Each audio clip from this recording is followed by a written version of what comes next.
we are looking at how to pronounce the name of the city in Michigan, United States. We're going to be looking at how to say more names of different places around the US and more confusing words pronunciations overall. Tons of those videos on this channel, so stay tuned to the channel and until the end of the video to learn more. Ypsilanti. Ypsilanti.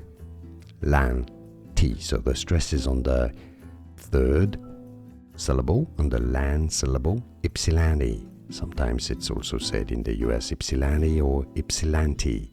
Ypsilanti, Michigan. And now you know. Like this video if you found it useful. I appreciate your support. It helps a lot. Thanks for that. And here you have more videos to learn more correct, interesting, fascinating pronunciations. I'll see you there. And thanks for watching.